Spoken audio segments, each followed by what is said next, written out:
Well, hello everyone. Thanks for joining me on this shivery cold Friday night. Because I always forget, I want to thank um, my mods, Christina and Lena. Hey, that rhymes. I never noticed that before. But I want to thank you guys for always being here and working so hard. Oh my goodness. That scared me to death. I jumped so hard. Ridiculous. Oh, I understand. Yeah, that runs in my family as well. Yeah. I always say, I wasn't made right. So many things wrong. My mom's like that too, and so I think you just pass it down to your kids. If that's all you got, that's all you can give your kids, so, yeah, it's normally it stays pretty well under control. I'm on, meds that kind of, like, fight it. They oh, and Jane's here too, yay. Um, and Michelle, I forgot to say, um, yeah, they kinda, like, keep the immune system a little under control because that's what it is. It's like your own immune system just starts attacking your own body for some reason. Nobody knows why, but, so I take stuff every day to try to keep my immune system under control, but every now and then, like, if I get run down or if I get sick or, um, you know, just makes it flare up. There's nothing foolproof. Yeah, that's what Selena Gomez has. Yeah. So it's right now it's nothing serious. Like it can have like some it can affect your organs. It's not like that. Right now it's just like inflammation and fever and just like overwhelming fatigue. So I just normally I don't sleep much, but I just keep sleeping. I'm going to bed at like 7, 8. I was supposed to stream with Omar last night and I fell asleep and I thought, "Oh, I'll just sleep it off, sleep for a little bit and then I'll wake up." And I never did. I didn't wake up till like 3 in the morning and he was already done. So I missed that, but I guess that's good for me. But yeah, thank you guys. Thank you. I don't want to talk about it too much and start feeling sorry for myself. There's bigger problems in the world. So this overwhelming and I was saying the other day that when it's this much stuff, you just don't know where to start. Your brain just like sees when I was downloading it, because at first I was like, I'm just going to get it all downloaded and then I'm going to sort through it in some way that makes sense. But you kind of have to now some of it, the stuff I downloaded off of Pacer, the stuff that hadn't come through yet, and I was just like too tired to sit there and manually download each one like you have to do on Court Listener. If you do it on Pacer, can do usually the whole document, but these were too big. Like it can't be over 100 megabytes. So, but still you can do like half. And so those those work really really well when you don't feel like doing every single document by itself, but it's also really really expensive to do it that way. So I was doing some of it on Court Listener. And so when I open one, then I get distracted. I was, like, telling myself, "Don't look, just download it, just name it," but I had to figure out, like, what it was, so I name it right 'cause I keep my files all organized and easily searchable too, so I want, like, the correct title in there, and then I would get distracted by what was in it and couldn't stop. So, yes, poor Cassidy's printer, yes. I have one of those, I know I should get a laser, but I have, an eco tank, an Epson eco tank, which is really super cool. You get liquid ink and you pour it in. It's got like a little container of each of the colors, and it lasts so long. And I had one like it before, but I replaced it this year. And this one's so awesome. It prints on both sides, and it like prints on one side, sucks it back in, prints on the other. So it's super, super nice, but it's not as fast, as a laser one, so it does take a while, but it's so much cheaper. Yeah, when you've gotta do cartridges, forget it. And Costco used to, because I used to have a cartridge one, and you could take your cartridge into Costco and they would refill it, so you could get, like, a few lifetimes out of it, but they stopped doing that, and I don't know anybody else who does it, but it would still add up, like, this kinda printing, forget about it. But this one, this lasts really, really super long. So, um yeah, it doesn't dry out. Well, mine never has a chance. I use it every day. I just I just need things on paper. Part of it is like, I have, well, you guys know I have like vertigo and stuff, like issues like that. So I do have to control my screen time, especially when I don't feel good. So it just works so much better. I print, like, I've got so much of this printed and bound in this huge little thing. I've got a, like, binding machine, and I put it all in that and tab it up and everything just to, then I could take it with me everywhere I go and, work on it as I go. Because I like to have that, because then I can highlight and I can write my little notes so that I remember the points I wanna talk about, and that makes it easier when it's time to go live. So hopefully that helps. But, yes, OCD on paper, that's it. OCD on paper, and yes, Cassidy and Costco, a real love story. That is true, I love Costco. Um, Ghost Pepper says, "I've heard vertigo is a result of inflammation of your brain." I'm not sure. It does tend to be worse when I am having trouble with lupus, so, and lupus is pure inflammation, it's just inflammation everywhere. So I would believe that. I don't really know, um, much about it. So, yeah, other than there's not a whole lot to do about it. The medicines that I take for it, that I tried to take for it, just made me feel so sick. So, I just, like, tough it out and just sleep when I can, when it hits. But enough about me. I don't wanna start feeling too sorry for myself. So this was overwhelming, like, trying to sort out where to start. And like I said, there were so many juicy bits. It was tempting to just, like, look here and look there and, like, find all of the amazing little tidbits that were unsealed, because there were, wow, my goodness, were there some doozies in there. I unfollowed Taylor Swift yesterday, and it was devastating. It was weird. I don't know the woman, but it felt, like, really awful. It felt like a mean thing to do. I don't usually unfollow people, but, yeah, that was a little sad. But, yeah, just seeing, I think, the truth of what we expected to find, even though we expected it to be that way, we kinda knew that's the way it was gonna be. Still, I feel like when we saw it in black and white that Ryan was, in fact, advocating and demanding things from Sony, demanding things from WME, and then we saw them just reaching out to these other famous people that they knew, and they aimed for, like, the most powerful people that they knew. To me, it was so bizarre. The weirdest thing of all of it, the most unexpected thing of all of it, was to see Blake reach out to Ben Affleck, of all people. What a ridiculous thing to do. The rumor, and I believe it. Hey, Omar, do you wanna join? I can send you a link if you're free. Since I bailed on you last night, I was just sleeping away. I fell asleep at, like, 7, it was ridiculous. But, um oh, yeah, I wanted to talk about that. I saw in the chat earlier, that Katie in, Kansas City, that's the one, right? That she tried to get the documents and they weren't there. I don't think there's anything suspicious about that. I think it's, like I said, it's because they had to time travel to the '90s and get some discs and get, what were those burners, and, like, burn some CDs. That's gonna take some time.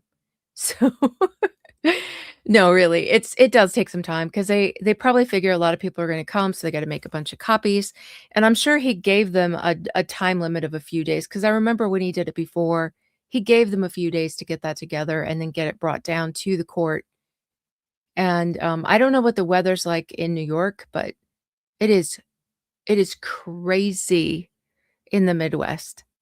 Michigan is just, like, frozen, just absolutely frozen. We're talking, like, below 0, and when you put the wind chill in, it's, like, 20 below. We're colder than Antarctica right now. It's crazy, but, I don't know if that's happening in New York too. Like, they're telling us not to even go out. You got no winter in California. Even Texas and Florida got cold stuff.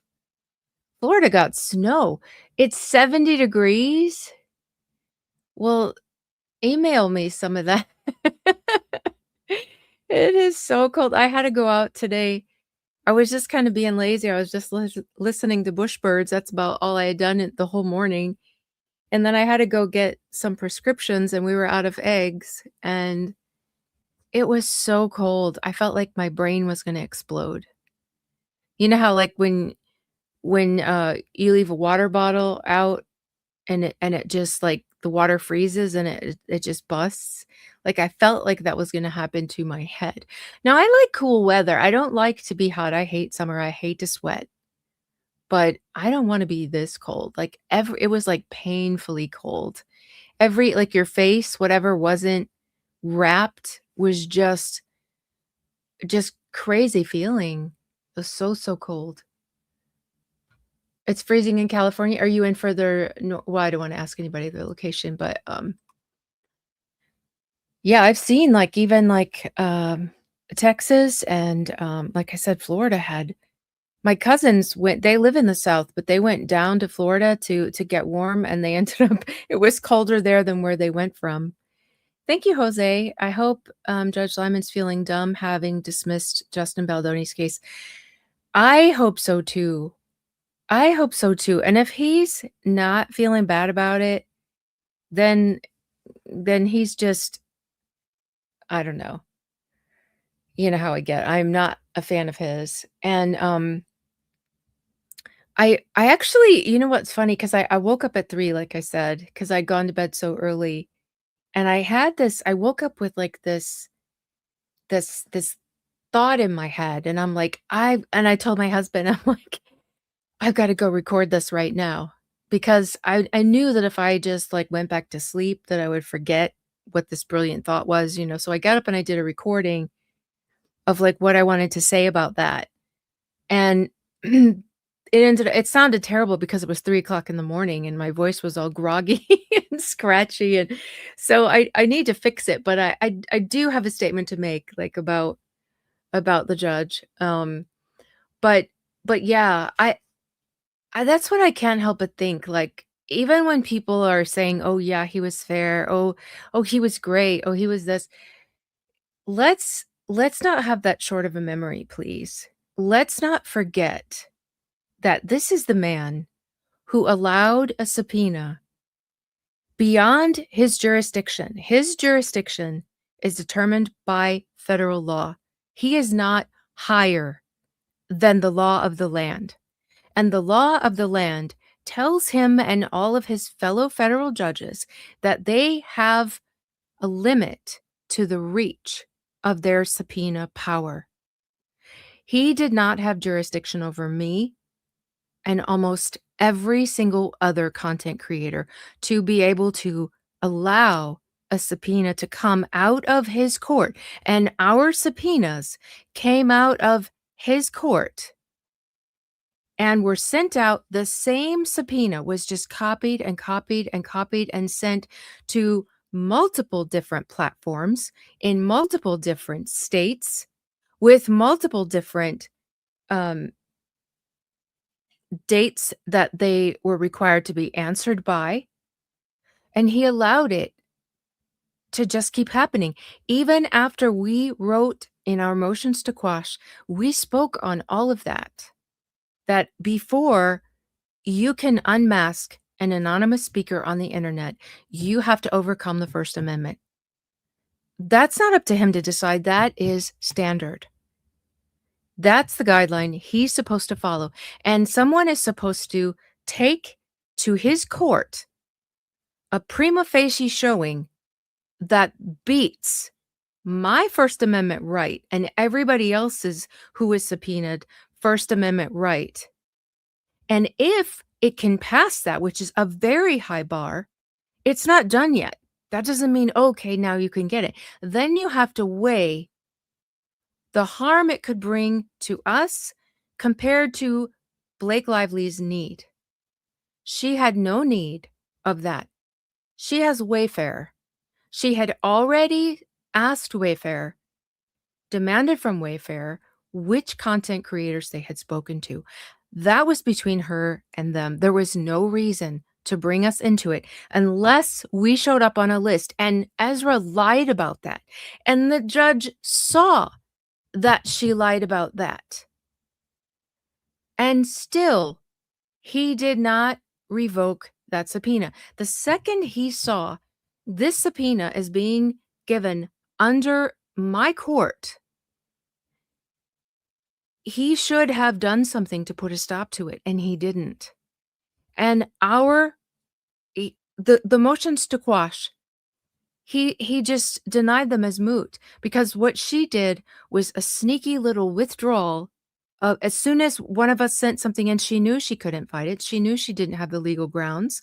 And so she withdrew it. And so it didn't get ruled on and he allowed her to do that. Had he properly ruled and said, hey, this subpoena is not correct, it would have put an end to that subpoena, but he wouldn't do it. And so she got to keep using it and using it and using it and abusing it and harassing all of these people that she had no reason to harass. And that's what, and then we afterwards, because we found out that she had subpoenaed Popcorn Planet 2 times, once on YouTube, once on X, and then there's a TikToker who uses his name, and so that person got subpoenaed too, we think because they thought it was actually him. So we got scared. We're like, okay, we fought this one from YouTube. What if she comes at us from somewhere else? And then she can do that. And so we wanted a protective order to say she cannot find another way to come at us. And we asked for sanctions because of all the reasons that I just said of why this subpoena was wrong. And those letters are sitting there, those motions are sitting there, ignored to this day. So, you can say that, yeah, on a day that he had a courtroom full of people that he knew were from media and knew that was consisting of some of the content creators that he allowed to be subpoenaed. He knew that they were sitting there. So, of course he's on best behavior. And of course he knows the case. See, here's the thing. Like if you're used to operating in state court, when you have a small case in state court, you see the judge who's on duty that day. They rotate, they twist. You do not have the same judge for every case. So yeah, you will have a judge who will come in and who will not be up to date on the case, who will have questions about what's this case and will be a little bit lost because for one, they're overburdened, and two, like I said, it's not one standard judge that sees the case through from beginning to end. There are very few cases and they have to have some kind of special reason that they assign them specifically just to one.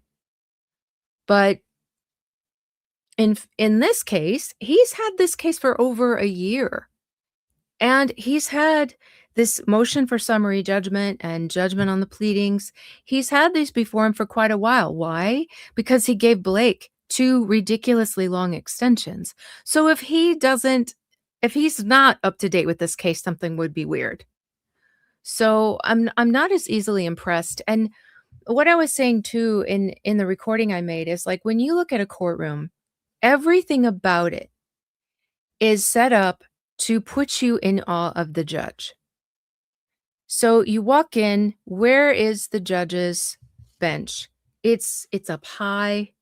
It's front and center, and it's higher than everybody else, and it kinda reminds me of, like, some of the more ancient places when they had a king, or an emperor. Nobody's head could be above the emperor's head.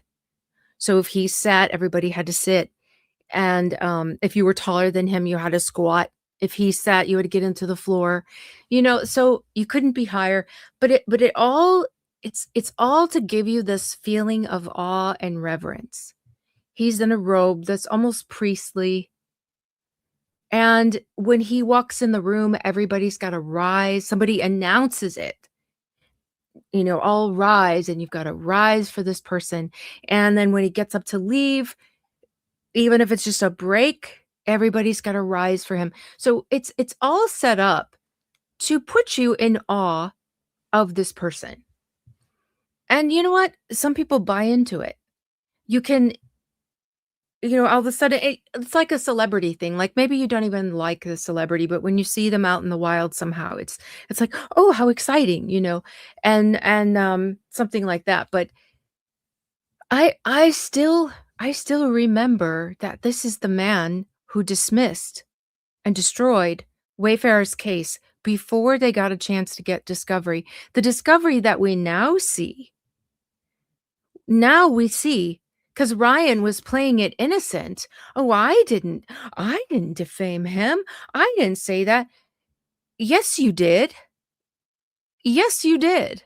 And now we've got the proof of it, but it's too late because it's all dismissed. And I wanna do an episode. I actually wanna ask Omar to join me on that, but, about, like, what they can do. The things that were dismissed with prejudice are pretty much done.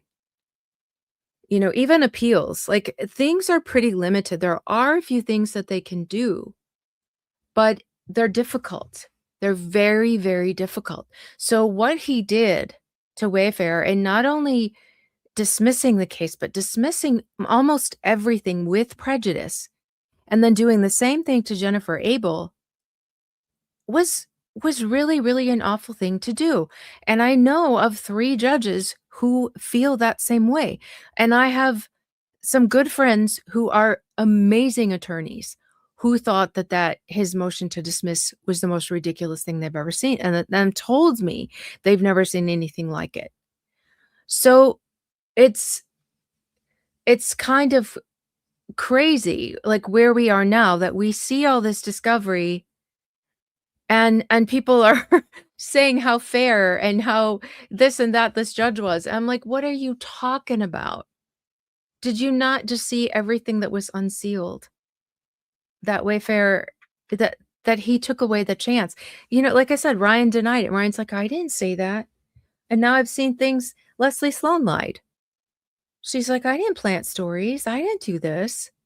"Yeah, you did."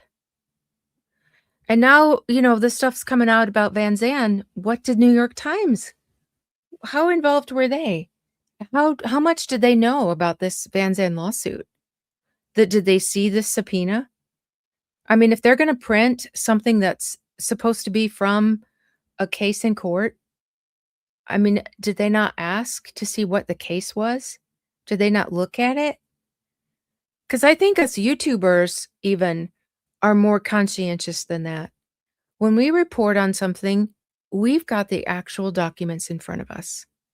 And this is people who aren't attorneys and have no legal background whatsoever. Even they are pulling up the legal documents and making sure that what they talk about comes directly from an actual court case that they've gone to a government website and downloaded from. And you're going to tell me that the New York Times, which has a humongous legal department, couldn't ask for that? I don't think so. And if they saw that complaint and the complaint doesn't even match the subpoena, how could they look at that? I understand, Lena. It's very upsetting. Um, how could they look at that and be like, "Oh, yeah, this is legit. We can report on this." But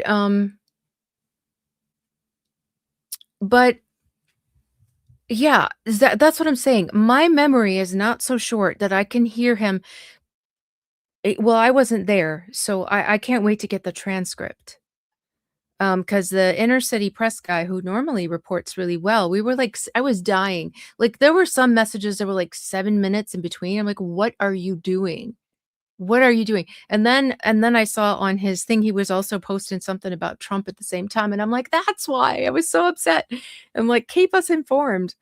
But, then I listened to quite a few, and if you haven't, listened to Not Actually Golden and Little Girl Attorney, they did a live together that was so good. They took copious notes, and of course, they understand the significance of everything, even the contract law, which is so hard to follow. And so, they gave a really good review because they actually went and attended in person. So, that was really, really nice to see. But,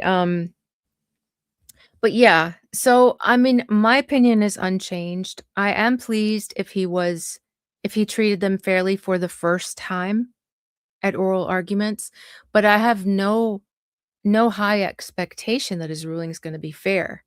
So and someone had mentioned, about wondering when it's gonna be and that they were refreshing looking for it. We actually don't want his decision to come anytime soon. Because like I said in comments before I came live, is that if it comes really soon, that means that he's already, um, made his decision and, before oral arguments. So we want him to take his time. We want it if he takes his time, we know that he, like, actually is taking what he heard in oral arguments. There were some confusing points that, and like I said, I don't have a transcript that won't be ready for a while, especially the public version that usually takes a few months for it to reach the public because they have, the attorneys review it carefully first to make sure nothing needs redacted, and so it takes there's, like, a set amount of time before it gets put out to the public. So it'll be a while before we have that transcript. But not having been there myself, there's a lot of things I can't, like, really feel free to comment on, but I did hear there was a weird question about him asking about what evidence she wanted removed from the MJOP, and I'm like, "What do you mean? That's not supposed to be based on evidence. That's supposed to be based entirely on the pleadings." So I'm hoping that that was a misunderstanding, that that's not what he was talking about. So, because if he was, that's off. But I've been worried about him since he said he was gonna group them together. I've not been happy about that because the MJOP is supposed to be it should be I mean, it's not like it's a hard and fast rule that it's not allowed. I mean, he's allowed to do this, obviously, but it just feels wrong. Like, the MJOP is not supposed to be based on evidence. It's supposed to be just based on the legalities of the pleadings alone. And I don't feel like, because everybody we're all human. Whether we're a judge or a lowly content creator, we're all human, and once you've seen evidence, you cannot unring that bell.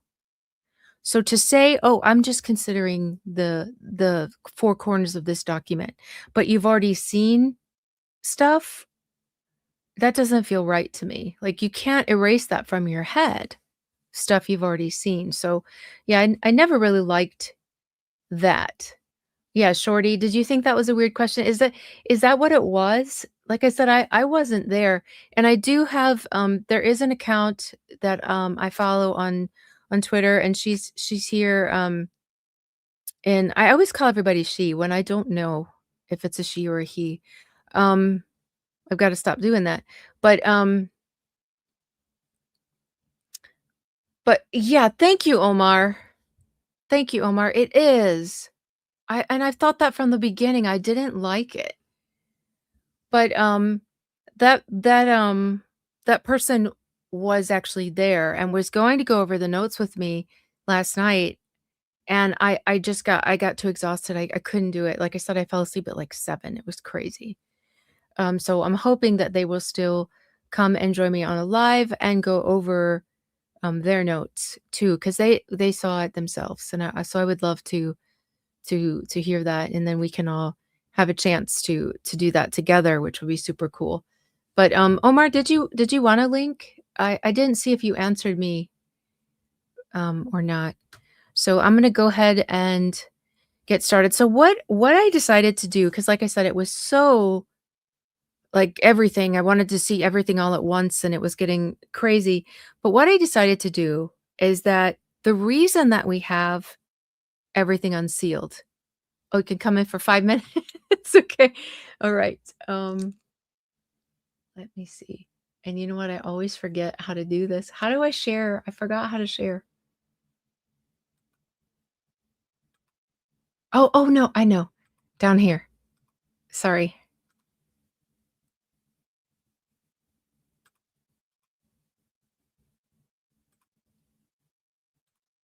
Sorry, guys. This will take me just a second.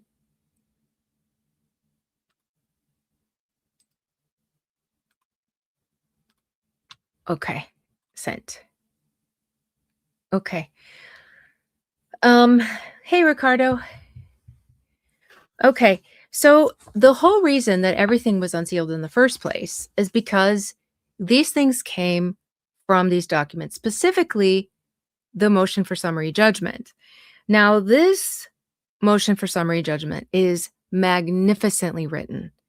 It was written by Shapiro, who is a rock star of an attorney. She's, like I said, she's argued before the Supreme Court 3 times, which is so good. You know, the majority of attorneys don't get there once, but she's been there 3 times and she won 2 of those. And so when you do that, you are literally shaping the law of the land. Like that is the highest court and it's binding authority. So it's incredible that she's been there 3 times. And you can really just see it in her, and her writing is just brilliant. Right, Lena? I love her. I mean, I thought I couldn't love anyone more than like Kevin and Ellen, but she's right up there with them.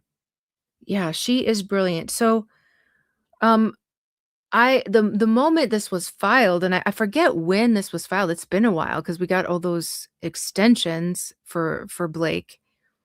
But I've wanted to go over it, but I didn't want to do it while everything was so heavily redacted because you really can't get to the point of what was being said. So finally, with all of everything unsealed, and that's the reason for all this unsealing. So I thought if I go through this document and then pull up the relevant things that were unsealed, it will go through in a way that makes sense.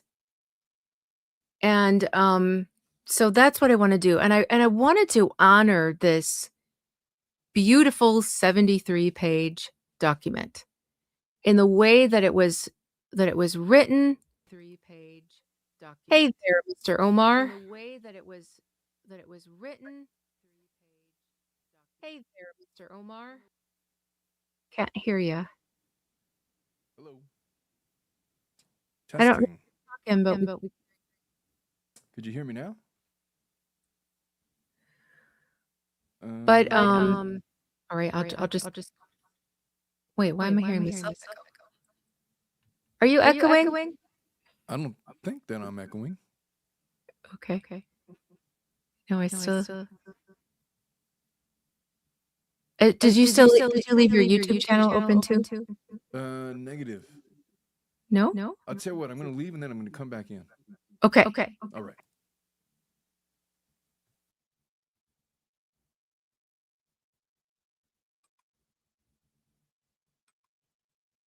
All right, we'll try that again.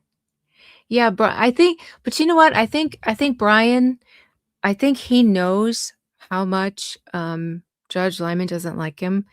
And I think for the sake of his clients, he's decided to step back. And I feel like that's quite a sacrifice, and that's a very humble thing to do. I mean, he could just insist that um he's the lead attorney in this case, and he's gonna speak.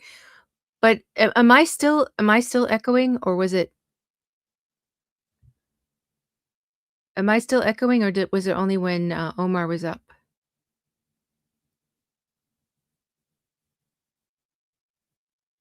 But yeah, I okay, yeah, that's what I thought, so I kinda felt like it must be coming through his. You broke the stream. Oh, no, I hear Is it definitely me? yeah, 'cause it's not happening when you're not up. Well, let me Did you leave, YouTube open? No. You just have StreamYard open? Are you still echoing? I don't know, let me see. Nope. Oh, it was me somehow. That was weird. Okay. Well, how Yeah. you doing, young lady? I got like 3 minutes now. Oh, okay. So, what I was saying is because everything was so overwhelming about how many things got unsealed.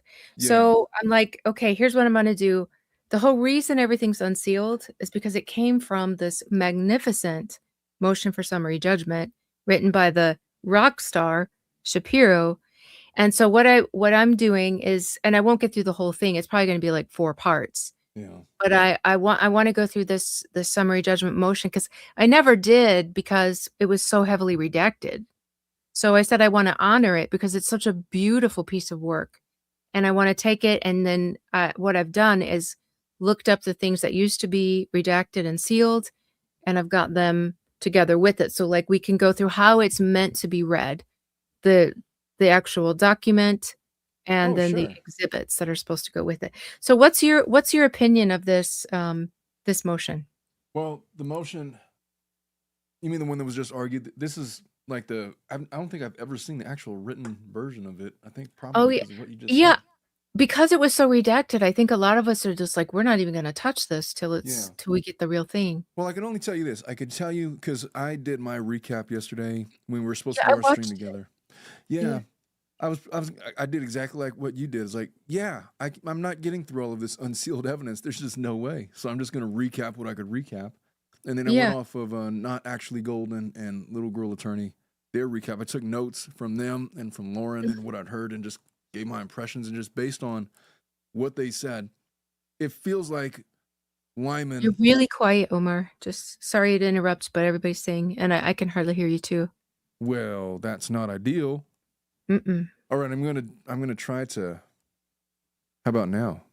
That's better. Yeah. Okay, well, that's the best it's gonna get for right now. But um, it seems like Judge Lyman was really tuned in to whatever he read in this document because he had questions of law that he was Mhm. posing to the lively attorneys, and he knew exactly where he wanted to go. He wanted to talk about contemporaneous complaints. He wanted to talk about her subjective impressions about whether or not she was sexually harassed. He Mhm. wanted to talk about the elements of malice. He was talking about jurisdictional issues. He had real questions. And I thought that if you Mhm. just look at this table of contents, like these are the issues that they were arguing. And we knew that much because, we were at least able to see the table of contents. But he was really keen on their arguments. And then my impressions just based on what was reported. It doesn't look like they had really good counterpoints to any of that. Like they didn't get into some of the more technical stuff, which is why I Mhm. think that the contracts, causes of action are going to stay in. But he was dialed in to whatever was put on paper into this MSJ for the sexual harassment stuff to the point where Mhm. I don't think that Lively's going to be able to recover. Good. Yeah, I heard that's what you said, because I did listen this morning once I woke up, and Yeah. I hope you're right. I don't know if you guys listened to his, live from last night, but that's what he said. He felt that the sexual harassment things were all gonna be done away with, and just the contract's gonna be left, and what are you gonna do with that? That's not worth a Yeah, whole that court and case, right? that's exactly right. And then as to defamation, like his he was focused on malice, is what it seems like. Mhm. Retaliation is like, how is it retaliation? And then they were bringing up the whole point. It's like, well, if he did try to retaliate and that was the attempt, it didn't go over very well because we've seen the text messages where they don't want to talk to Justin ever again. Yep. So, what do you want me to do with that? And so it was great. And I thought that if you just go back to the 12B, I know we all hate the decision against Baldoni with the 12B6, but he was focused on malice for the 12B6. How could Mhm. it be malice? Ryan Reynolds is allowed to have hyperbolic opinion. and call him a Mhm. sexual predator. And it's not malice unless there's some exchange of goods or some financial, tangible benefit that he's obtaining. What was the tangible benefit? He just said mean things about him. Well, we kind of have an idea what that is now when we read all the deposition testimony, which was my main point. Like, why is he deciding the 12b6 now at the very start of discovery? How could you possibly make a determination or an argument for malice, which was the point of his ruling? How could you plead malice when all the discovery isn't afoot? And now we have all this deposition testimony, these text message evidence that there probably was malice, where Reynolds and Lively were conspiring with others Oh, potentially absolutely. to steal the movie and turn it into a franchise and get her PGA credit or whatever it was. We could probably do a lot better job now of pleading defamation, but he got rid of it at 12b6. So fine. Yep. Does he regret that? I don't know. But if he's focused He on should. malice with respect to Lively, then defamation's out for them too. Because he kicked it out for Baldoni on the basis of much less. And Yes. so that's why I think the contract stuff is in. There wasn't a lot of, I mean, it seems like there's tribal issues. Whenever you have legally unenforceable contracts that weren't signed that are being acted upon by the parties, where the judge has to decide what is even the contract, that's always a tribal issue. You're good luck getting that dismissed on MSJ. And Mm. so, and then if that's what we're going to trial for, that's not the big money maker. That's not going to get Blake Lively the attention she wants. She's going to say, this is No. ridiculous. I will And not I spend think $1 million a month for that. yeah, exactly. That was such a good point that you said. And, I mean, the contract's not gonna get her 47.1. No, well, yeah, exactly. That was my other question. And I heard that not actually Golden went into this. I'm going to see some of her analysis. I had disagreed with her once about 47.1 a long time ago. I don't remember what it was about, but I concluded that either she's wrong or I'm misinterpreting or she's misinterpreting it. And I don't know. And both could be true because there's no case law to direct how to Exactly. interpret 47.1. But my read of it was, I don't even remember what the disagreement was, but my question right now is, if SH gets kicked out at the MSJ level, does it negate any potential damages under 47.1? Or is Judge Lyman going to interpret it like the Lively attorneys want them to interpret it, which is no, they did not prevail on their counterclaim. Therefore, de facto, they are liable for treble damages. I don't think that's how it should work. I don't think Yeah, that's 'cause how the policy was written. it says prevailing, right? Yeah. Well, She have nobody prevails if it gets kicked out on MSJ, though. but that's what I mean, so she doesn't prevail if it gets dismissed, right? Yeah, but the way that they're going to interpret it is they don't mean prevail in her complaint. They mean what the law intends to say is prevail on the defense of the counterclaim, which is kind of a Oh, ridiculous proposition. You know what I mean? It's like, no, you gotta if you're gonna win treble damages, you better prevail on your SH claim, right. unless the No, that's policy what I is. thought it was. Yeah, I mean, there's a lot of discussion, and I'm not going to be able to cover it in the next 30 seconds. And my Right. my consult is like waiting for me in the lobby, so I'm going to Oh, have to okay. cut this short. But we'll talk about this the next Oh, time you're you and still I at go work? live. No, yeah, I'm still at the office. I got like another Oh, hour and a yeah. half to go before I get to leave. Oh. Well, Um, thanks for hopping on. yeah, it's my pleasure. Have fun on your live and tell everybody that I love them. Alright. I mean, everybody in the audience. I mean, not you know what I mean. I love you I all. think they heard ya. Okay. You all take Alright, care. Have a everybody, wonderful weekend. watch his live from last night, it's really good when you can. All Alright, right. thanks, Omar. Alright. So, yeah, so he hasn't had a chance to read this, but this is beautifully written, and I like I said, I want to honor it by going through it in the way that it's meant. It was prepared beautifully for us with so many extras, like, even just, like, reading through the table of contents is a treat because it gives you the idea of, like, where they're gonna take us so you know what to expect. It gives you a nice outline of where they're gonna take us, but, I'm not gonna take the time to go through that right now because 'cause I've already, gone longer, than I expected. Yeah, oh goodness, it's already been, like, almost 45 minutes, um, that and I haven't even really gotten into the meat of this, and I'm on, limited energy, so, it's not gonna be super long, like I said. This document is really long.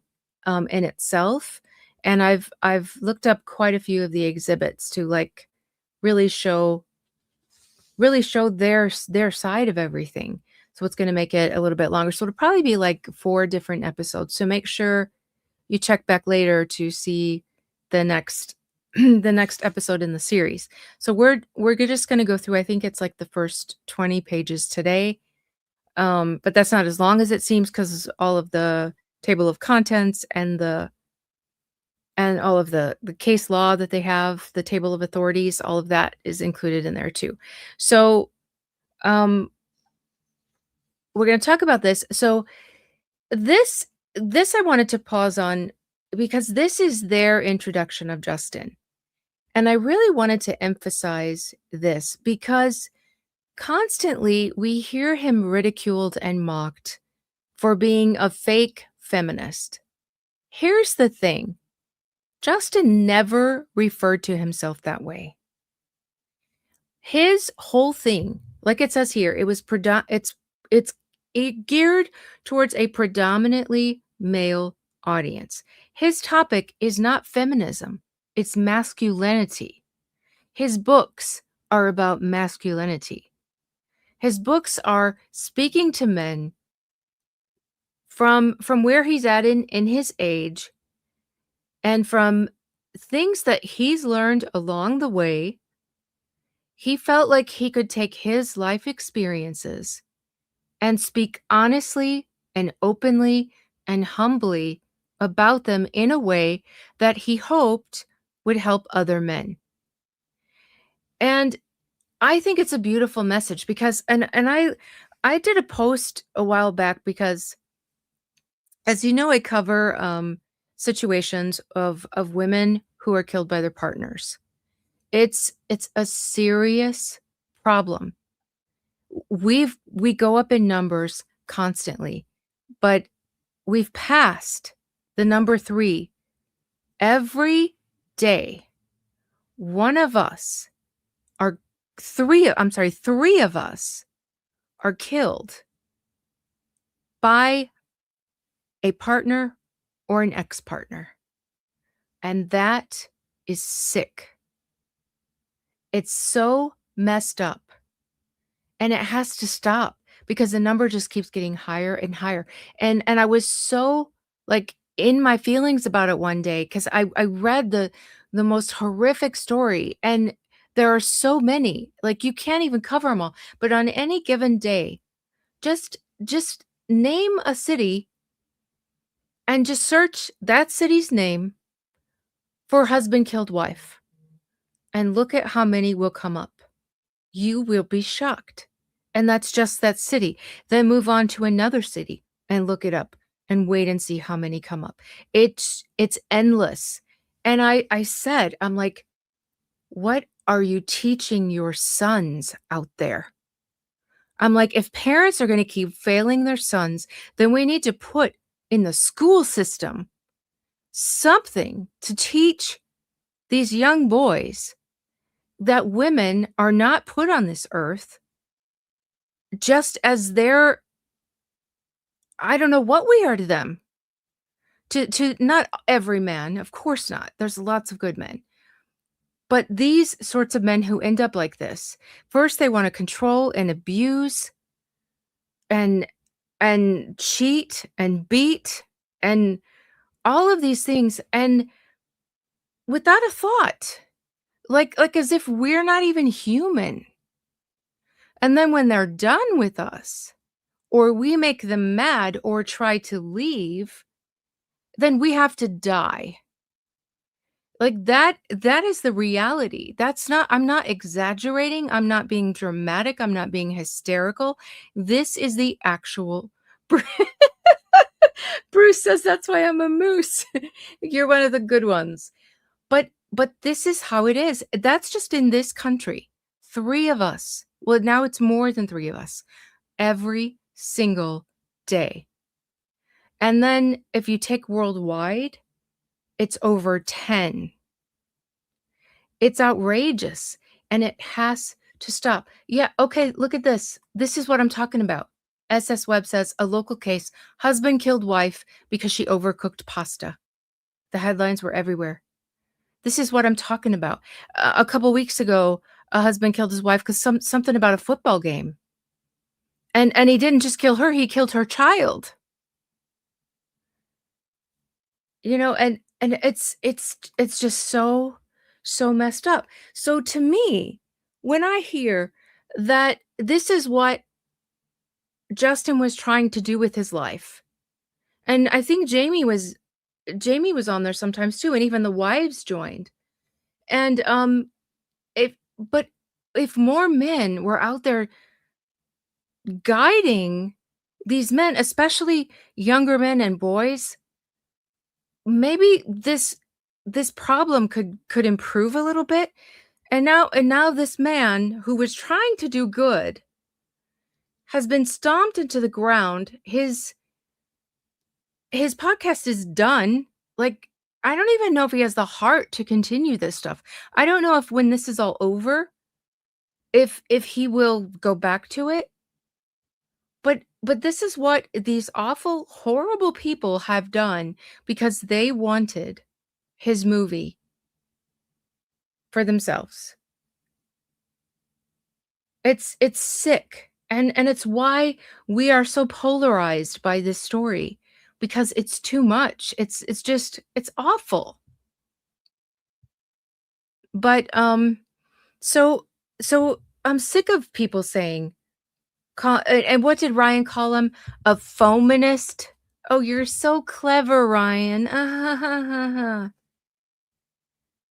He just made me sick. In all of his emails, the way he gushes and pours out all this stuff when he wants something from somebody, the same way he did when he spoke to Justin because he wanted Justin to change the filming schedule. It comes in all this over the top love bombing nonsense. And then there's always something filthy, like the man cannot have a conversation, send a text message or an email without mentioning in some sort of way something about his private area.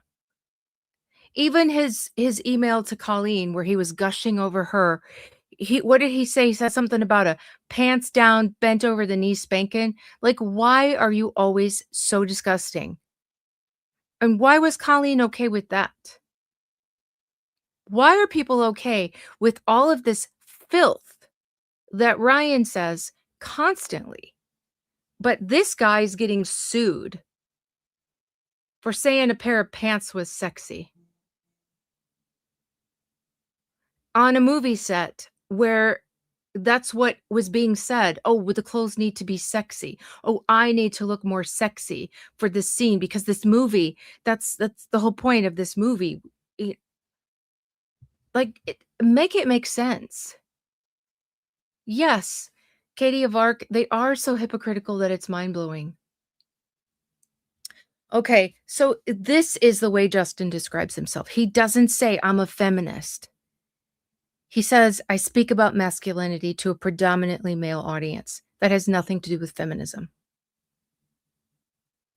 Okay, so get that straight, Team Blake. Oh my goodness, some of the people on X, they don't know the details of the case. They don't know anything, and they get on there and they say the most ridiculous stuff. And then when you try to tell them, oh no, that you're wrong about this. This is what it is. Then they say something smart alecky to you. I had one call me babe and then block. And I'm like, I'm not your babe. Be glad I'm not Blake, or I'd be suing you for that. And then they block. They don't want to hear the truth. They don't want to know the truth. They love these celebrities and they're going to support them no matter what, and that's just it. So, but this is the Justin. This is the proper description of Justin. And then he says Wayfarer Studios, which specializes in films designed to promote social change. And then I believe, yeah, and so we have this biography, and in the biography it talks about what he did, what his beliefs for what he were behind what he was doing, what he what his goals were for doing it, and the things that he gets, criticized for, like, they keep talking about his porn addiction, his porn ad oh, I shouldn't be saying that on YouTube, I'm gonna get flagged. Um, but that is a serious problem, and it needs addressed, and if you talk to psychologists, there have been a million reports out there about what it does to relationships and to men, not just men, but what it does to an actual relationship is actual harm. What it does to the actual brain is actual harm. And, not to condemn anyone who feels fine to do that. I don't wanna judge you guys, but what I'm saying is that they're making fun of him. There's no way on this earth that I will ever believe that Ryan doesn't, by the way, look at that stuff. But he wasn't out there just saying, "Hey, let's talk about corn." He described it as an issue, an addiction that he overcame, and then he wants to help other people get through it. It's not like he was promoting it or being pervy about it. He was a mature adult, and he can have a conversation about something that needs to be discussed in a proper setting, in a helpful way. He put it in his books. He humiliated himself by being honest about his own, history with it in an effort to help somebody else. And it takes a grown-up to be able to have conversations like that, in that sort of setting, in that sort of way. And some people, like the Reynolds, are just not grown up enough to understand that. They could never have a conversation like that themselves or sit for a conversation like that themselves. So they gotta put it down and make fun of it and make it like it's something pervy and gross, and that's not. They just twisted what it all was. And then it made me feel sick and sad to see Liz Plank's name still here. I don't know if it's still on his biography, but or if this is like an old piece that was just brought into to the lawsuit way back when, and it's been updated. But, the more I see about her, the more I feel like she was a plant. Like, she was just sent to as a plant to get in there and try to get more information. She does not seem like a nice person, and she this is the first time I had no idea who she was. I never heard of her, until this case. I never cared enough to look into, like, to even go to her Instagram or anything. But they call her a prominent masculinity expert. Excuse me? She's a masculinity expert as a woman? The way they make fun of Justin and call him a feminist when he's never called himself that, and then they're fine with her calling herself a ma I'm sorry, lady, you're not a masculinity expert. You don't know what it's like to be masculine or be a man. But anyway, I've wandered so far off topic. But, yeah, again, just clearing that up. And then it also made the statements about, Wayfarer's mission. So, here's what Wayfarer Studios strives to do. They wanna bring about social change. They wanna have social impact. They want their storytelling to be rooted in authenticity, sincerity, and passion. They wanna inspire, they wanna unite. They want human connection. They want to spark the human heart to transform the world. I mean, this was the whole point behind what they do, and you can see by the movies that they've selected. And, they mentioned their faith here, which I've just gotta say, it doesn't matter if someone has a different faith than you. You have no right to insult that faith and call it a cult. I mean, when something's truly a cult by all the proper definitions, and you refer to it like in a documentary, like something like that, that's a different situation. But this is not a cult, it's a religion, and they're not referring it to in that way. They were referring to it in a way to insult a religion. You cannot do that. You can't do that. I mean, here you are suing this man for ridiculous reasons, and the things you've done to him are actually hideous. The accusations you've made against him are horrible and malicious and vile and evil. Yes, religious persecution, Lori. That's what it is. And it's just it's not it's wrong. It's absolutely wrong. So then coming back to the bottom. Now this is another thing, and I really enjoyed this part because for the longest time we kept hearing that that Justin was the one that changed things up.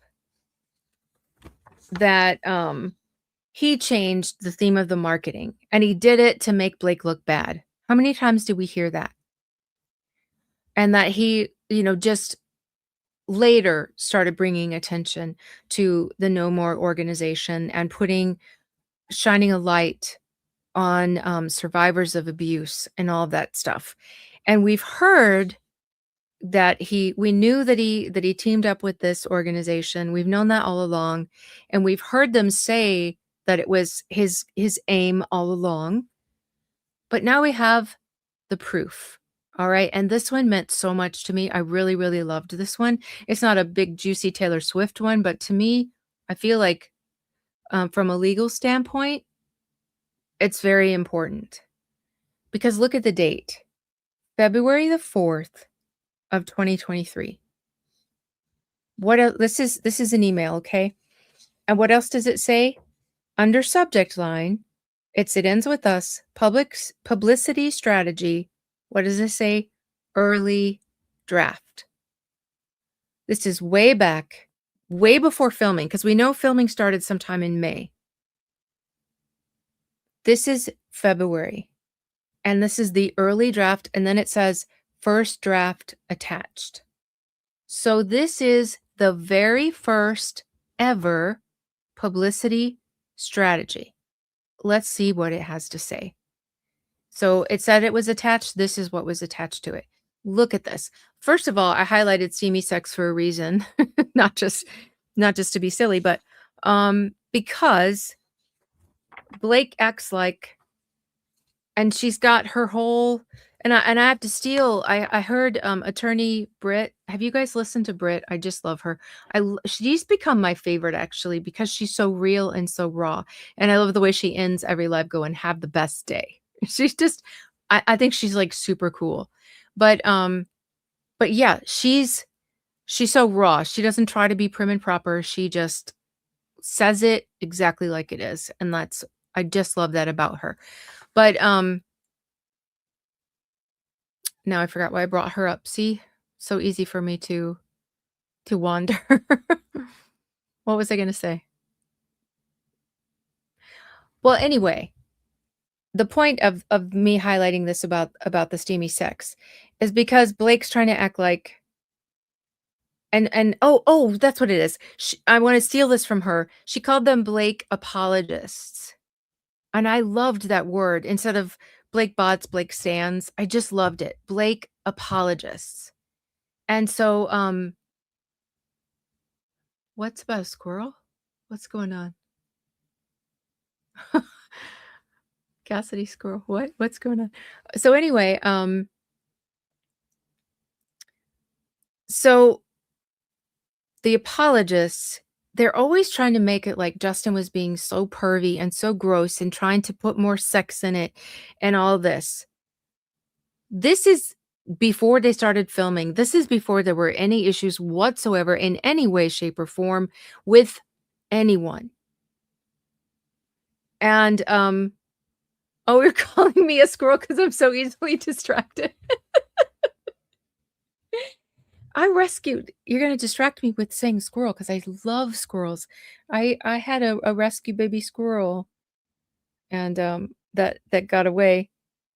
or, oh, it got away it was ready to be released, and I was still holding it, like, to make sure, and, it got away, but I saw it later because I knew because it had a broken tail, like, broken off tail, so I know it was my squirrel.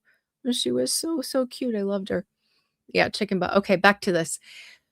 Blake apologist. So, yeah, they're always trying to say that, but it says right there, the very first line in this publicity strategy that was put out.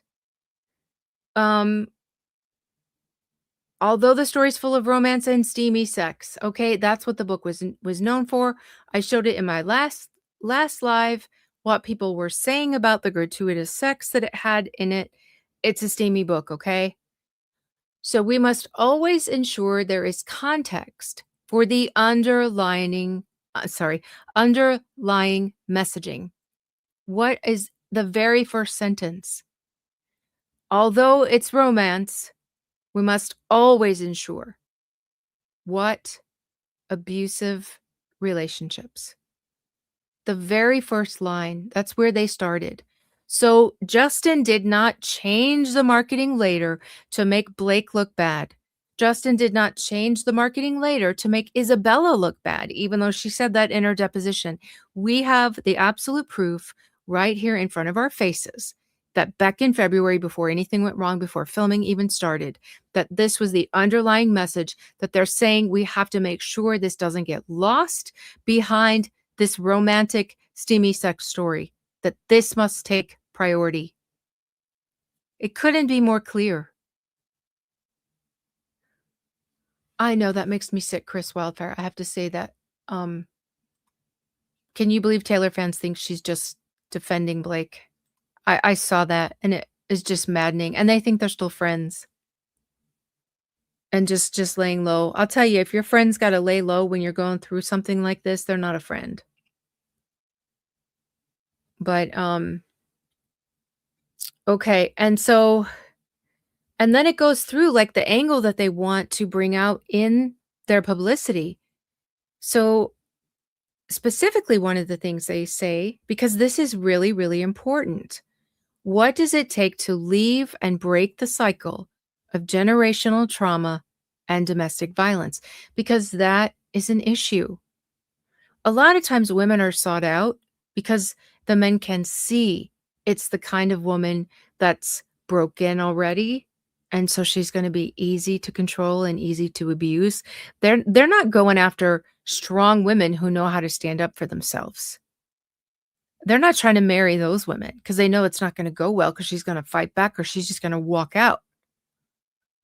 So you're starting with someone who's already probably traumatized by some kind of violence in their childhood, something they witnessed as a kid, something they lived through. And so oftentimes it is generational trauma. And so it makes it that much harder to leave because what you see as normal as a child is your brain teaches you that that's acceptable, that that's normal, and that that's what you should expect in a relationship. So, when you grow up and you find yourself in that relationship, you don't realize how bad it is or that you need to get out of there. And so I fell in love with this paper because it's beautiful. It they when we hear that Justin and his team worked on this movie for 5 years, this is what they were doing for 5 years. They were researching. They were going through every corner of abuse. Why is it so hard? Why does it go generational? What do we need to emphasize? And made it better than the book. And it could have and should have been so beautiful.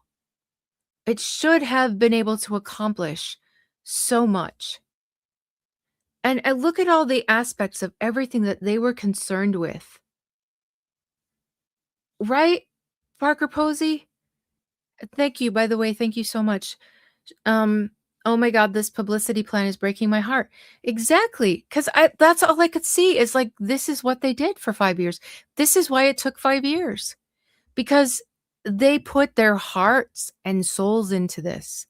They wanted to make a difference, which is exactly what they say their studio is for. They didn't just wanna put out this heartthrob movie on a whim and be like, "Yeah, we're great, we're talking about this." No, they wanted to find what needed to be discussed and emphasized so that they could actually help people. And so him, because at the time he was fooled by Colleen, thought she was a nice person. She's a disappointment. What do you think now, Colleen? Blake never read your book. Didn't you choose a good side? You got used and spit out and turned your back on the man who, ugh, sorry, I'm gonna get too upset with her. So her personal story, it's interesting, she becomes the abuser. Um, Abusive relationships don't always look the same, and they defy stereotypes. So that's what they did. So you don't normally think of this gorgeous, handsome neurosurgeon, rich guy, looks like, "Oh, if I marry him, I'm gonna have the perfect life." But they're saying, like, this comes across everybody. It affects all types of people. It's not only certain types of people, so it does defy stereotypes. Even wealthy celebrities can be impacted by domestic violence. We know that. And then it says it may be difficult to see the pattern and to break it. That's another thing. And you see all my colors. Like, I'm highlighting in yellow, and then I see something, and I'm like, "Well, this can't just be yellow, it has to stand out," and so I use green, and then I see something that's even bigger to me, and I'm like, "Well, this can't just be green, it's gotta be blue." So, this blue, like, that's the emphasis, like, the biggest emphasis to me. That's what those all these colors mean. Um, it may be difficult to see the pattern and to break it. And this tells me that these people really did their homework, and they knew that this was a very, very important point.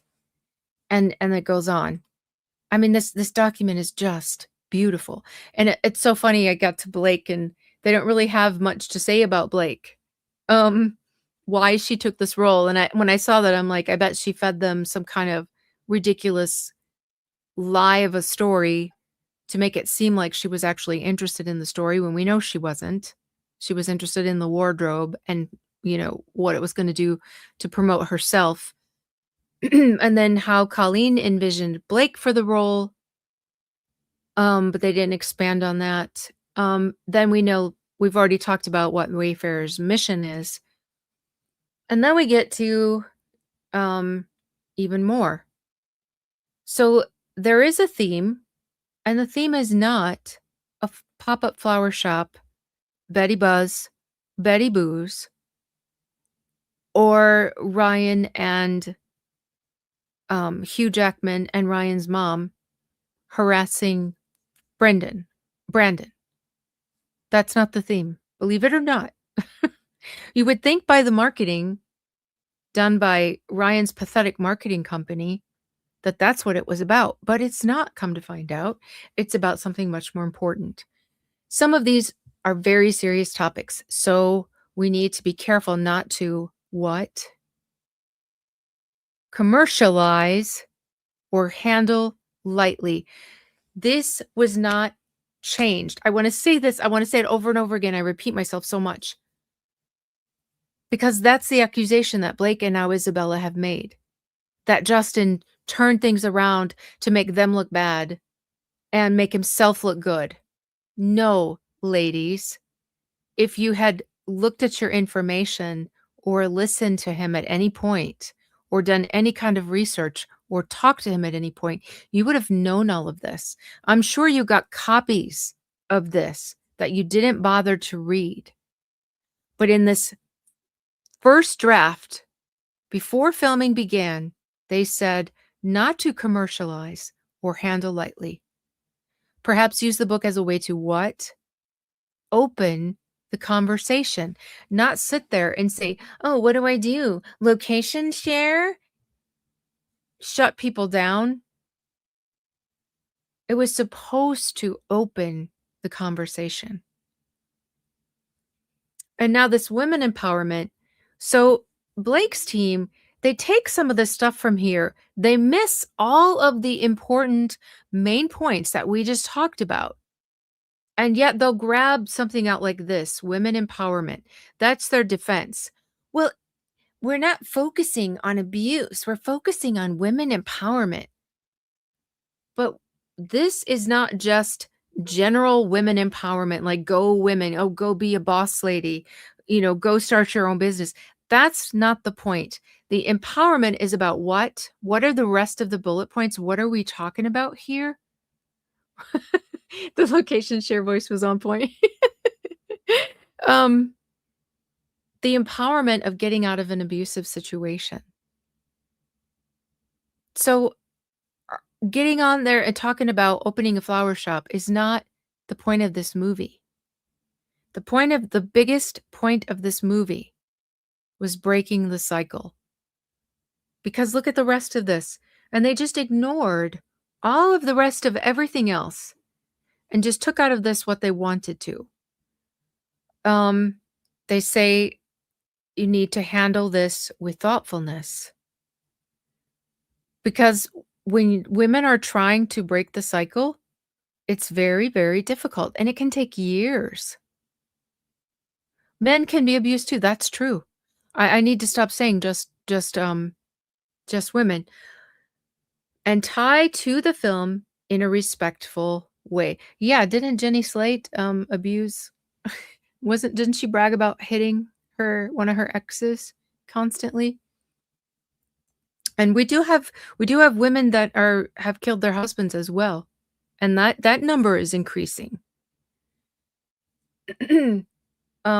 Tied to the film in a respectful way. Respectful. How did they miss that word?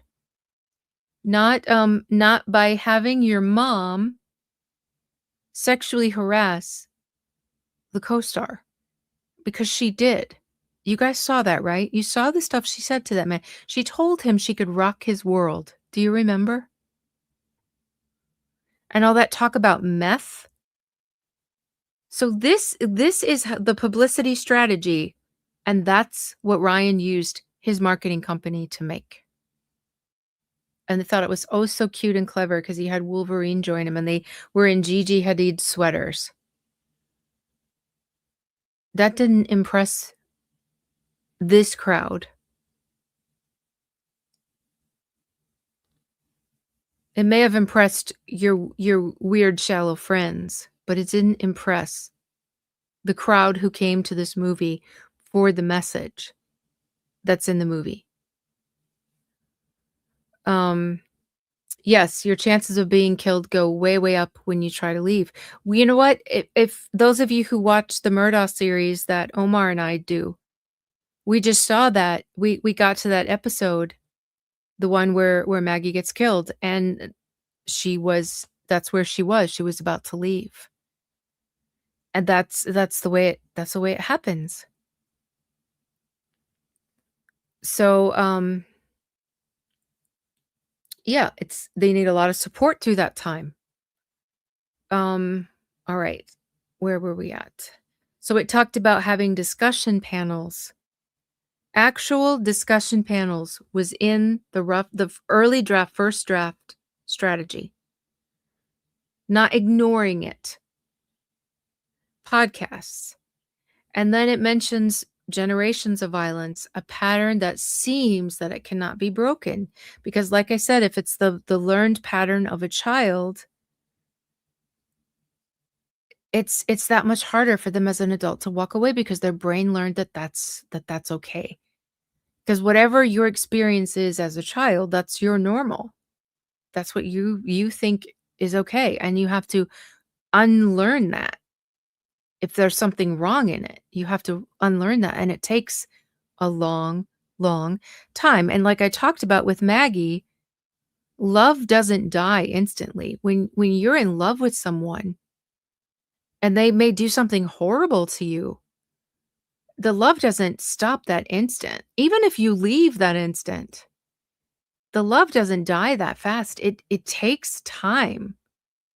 You gotta go through the grief of it all. You gotta go through all the stages, and then you gotta let the love die.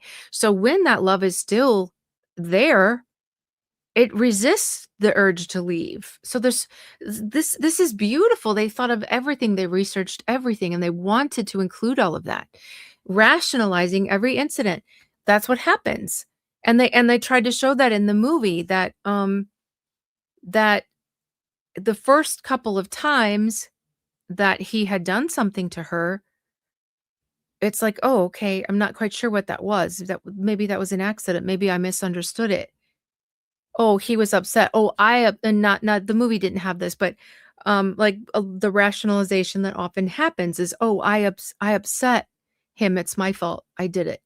Because, like I said, these men or women, I need to stop saying that. Correct me when I do that, because that's not right. Um, they don't look for strong people. They look for people that are already broken and easy to abuse.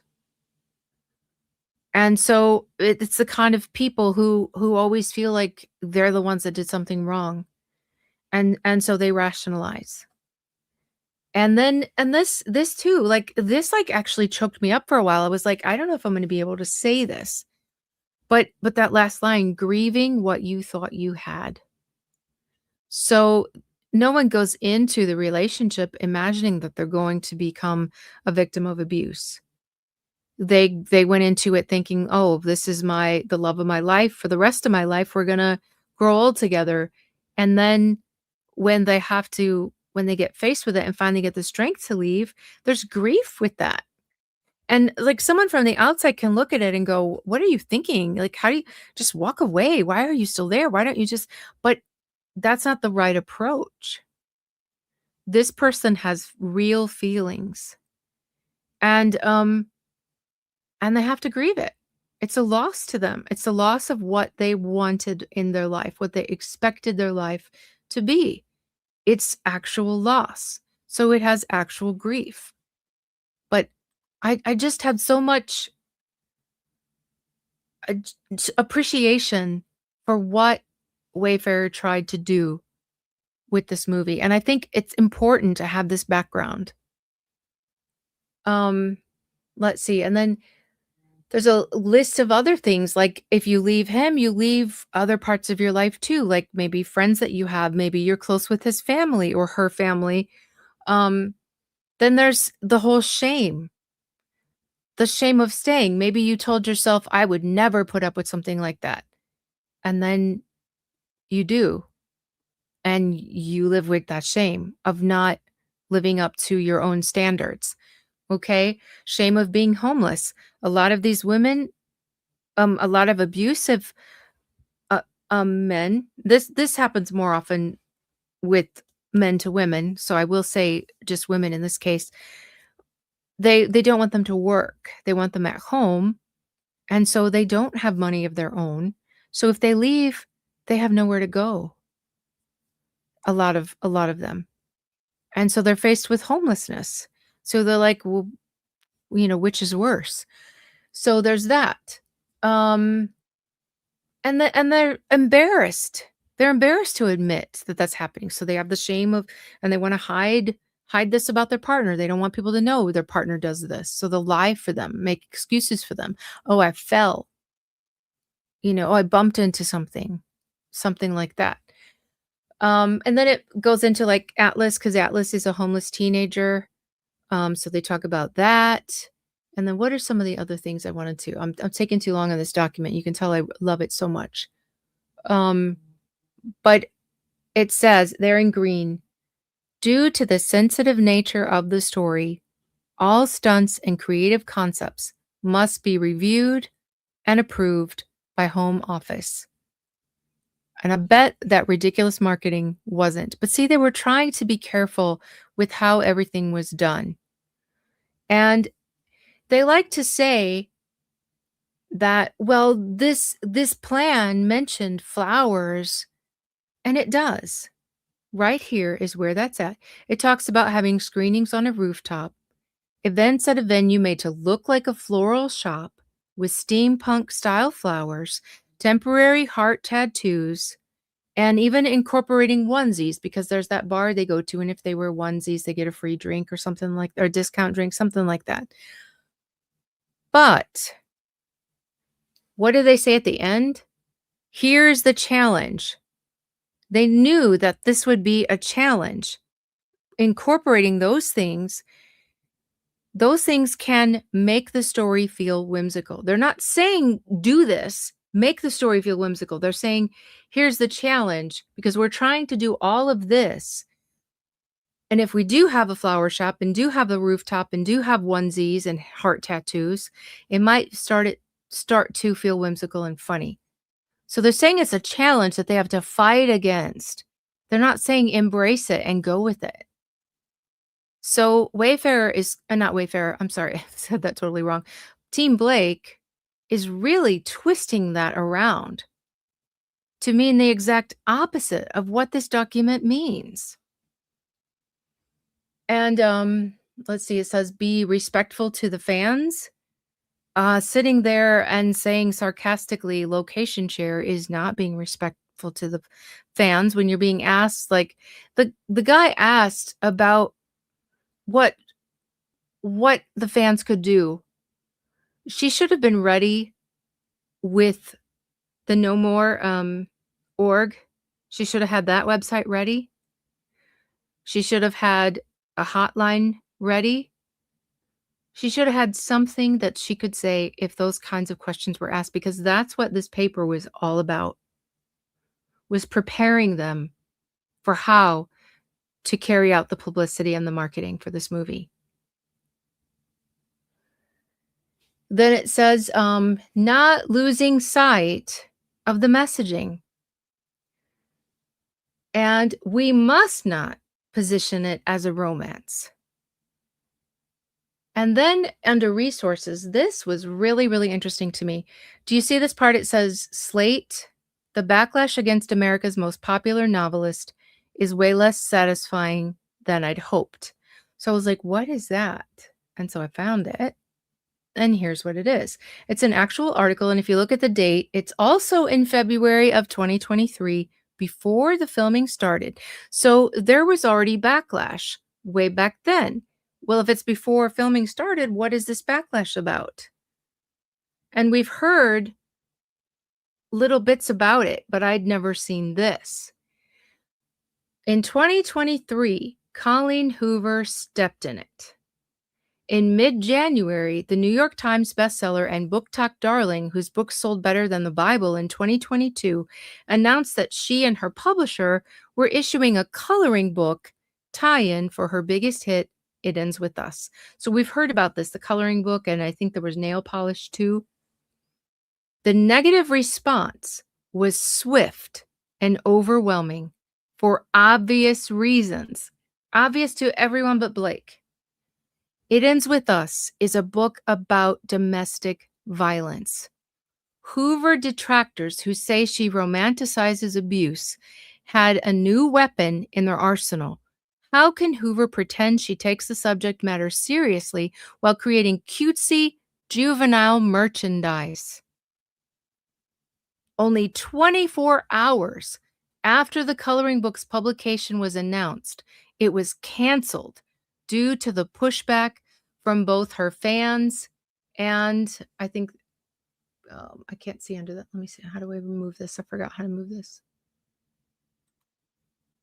And critics. Okay, so in January, this happened. It was so bad that it was within 24 hours, she had to yank her merch. And then in February, this article comes out. And Wayfarer knows this article. They put it in the material. Blake had this article in the material. And what did it say?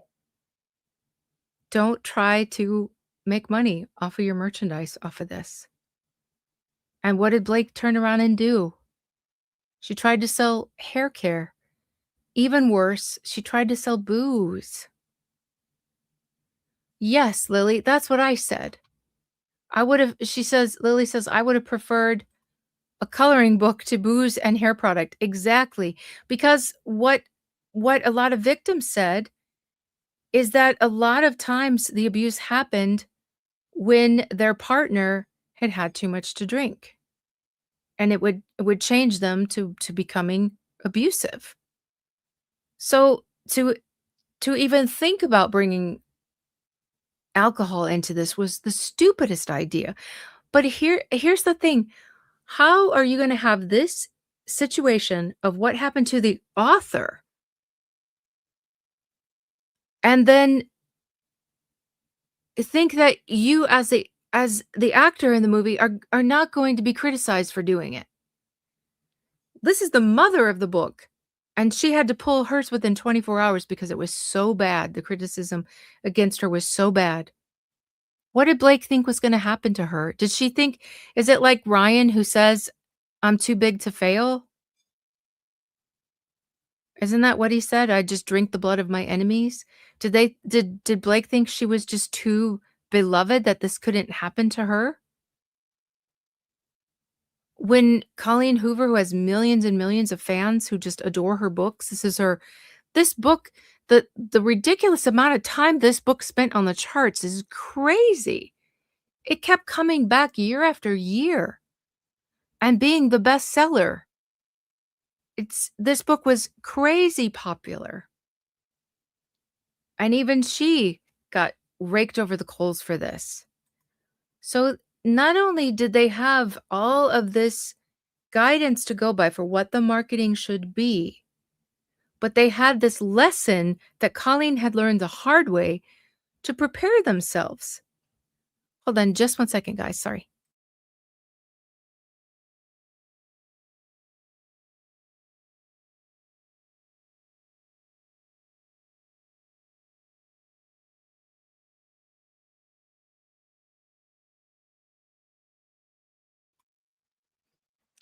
So then when the same kind of criticism hits for the very same reasons,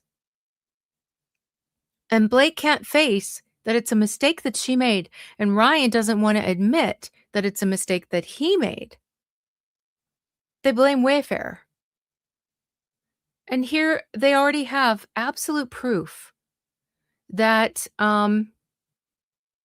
this is why it happened, but they can't face it. They can't face their own mistakes. Okay. Moving on to, back this is back to the summary judgment. So here's a huge point. Lively chose to take a lead role in a sexually charged film with adult themes. We already saw that one line. The first line was, "It's a steamy sex book," right?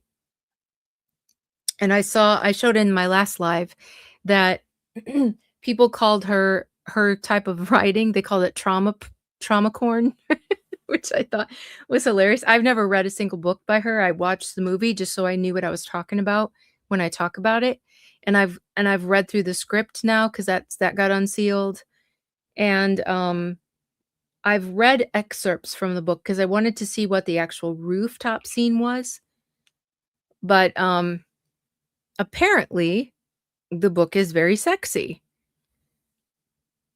And they say Lively never read the book. And we know that because she said it in her deposition. They're asked, "The book has sex scenes, right?" And she's like, "I believe so." And they're like, "You're not sure?" And she says, "I know there are sex scenes in the book, yes." And then they ask her, "Did you read the book?" And she has to admit, "No." And later, I think she says she read chunks of it. Okay, so but but they say nevertheless, she understood based on the script and before she accepted the role that the film would include sexual content and address domestic violence. Here's the thing, if you don't want to to play that kind of role, that's not bad, that's your choice. Especially, if you're married and that makes you uncomfortable, that's your choice. Good for you. But then don't sign on for a movie where that is the role and then try to change it or sue somebody for harassment because they tried to make the movie as it was written. Then it says, prior to filming, Lively reviewed notes from a female Sony executive stating that the audience was expecting something grown up and sexy with real heat. So this didn't come from Justin. Colleen wrote the book. You are all friendly with Colleen. If you had an issue, go to Colleen. And then she read the script, and now it's Sony pressing for more heat.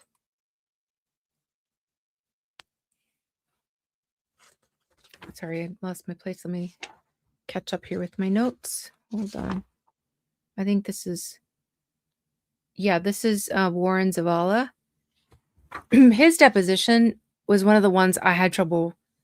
I mean, we don't have the whole thing, but just the excerpts that I have, it was one of the worst. It reminded me of Blake's, where it was just like hostile and purposefully obtuse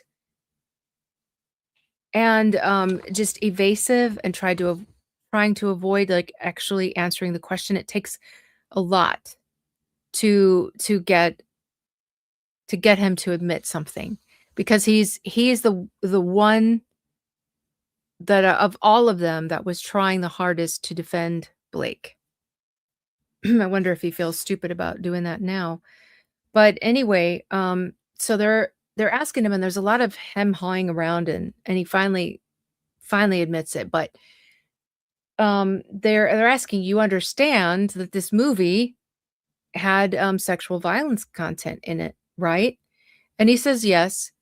And they're trying to ask him if he had conversations with Blake about it, and he doesn't want to admit to it. So he's just like dancing around the whole thing. It's very maddening.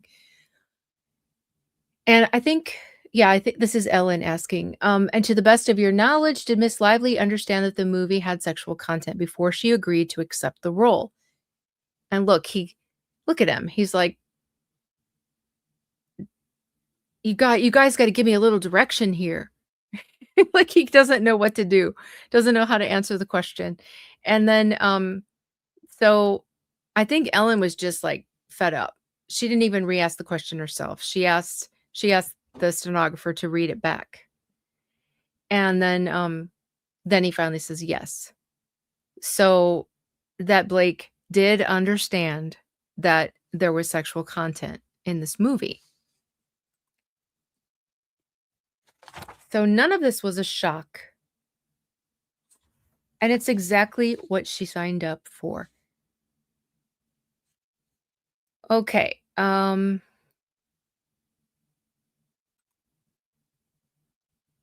yeah, okay. So in here it refers to an exhibit. So I have that exhibit. This is from the 56.1, the statements of, that document that comes with the summary judgment. So she has to either admit or dispute each point. And so this is what what she said. She's the one who asked for more heat, and these are her words right here. Other than language, this does not read like an R-rated movie. So she's disappointed. It's not spicy enough. Because like someone said in comments, sex sells. She's trying to sell it. She's like, other than the language, it's not rated R. Give me rated R. She says, readers of the book are expecting some heat. I'm hoping the love scenes are sexy and grown up. Please work to find the balance between sweet, funny, and endearing with moments of real heat. Is this Justin? No. This is, I don't know how do you say her name? I've only ever read it. Is it Ange or Angie? I always say Ange. This is directly from her, and we know she didn't just make this up. She's speaking for Sony. So this was not Justin trying just because he just couldn't wait to get his hands and his mouth on Blake Lively. By the time he was doing like the dance scene was the day after Ryan had screamed at him for hours and humiliated him. I'm sure the last thing he wanted to do, just like he said, the last thing he wants to do is kiss that woman. She comes with her sores on her lip and with all of this baggage and trouble. He was not trying to get his hands on this woman. It's so ridiculous. He was following the directions of the production company that was invested in this movie, more powerful than his studio that he was answering to.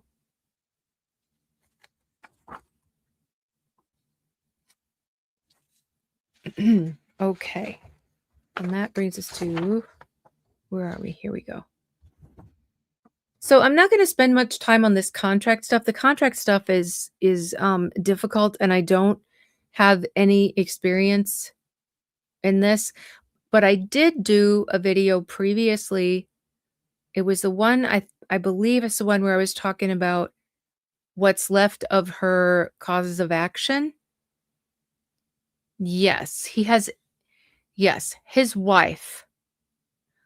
When you have a wife like that, you're not interested in Blake Lively. She is 100, 1,000 times the woman Blake Lively is, and couldn't be more opposite.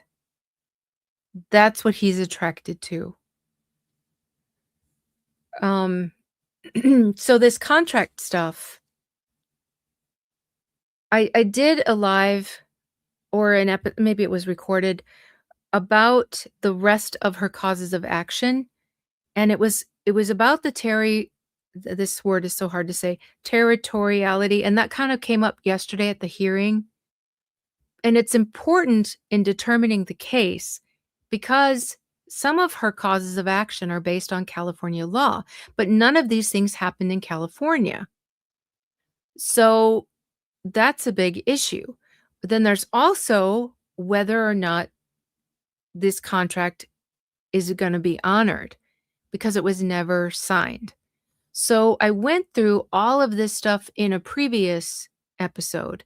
So I'm not going to talk about it a whole lot today. I was fresh when I made that episode because, like I said, it's not something that I have a lot of information or experience in, but I looked up a bunch of information to make that video. And since none of that information is anything applicable in my life, it is gone already.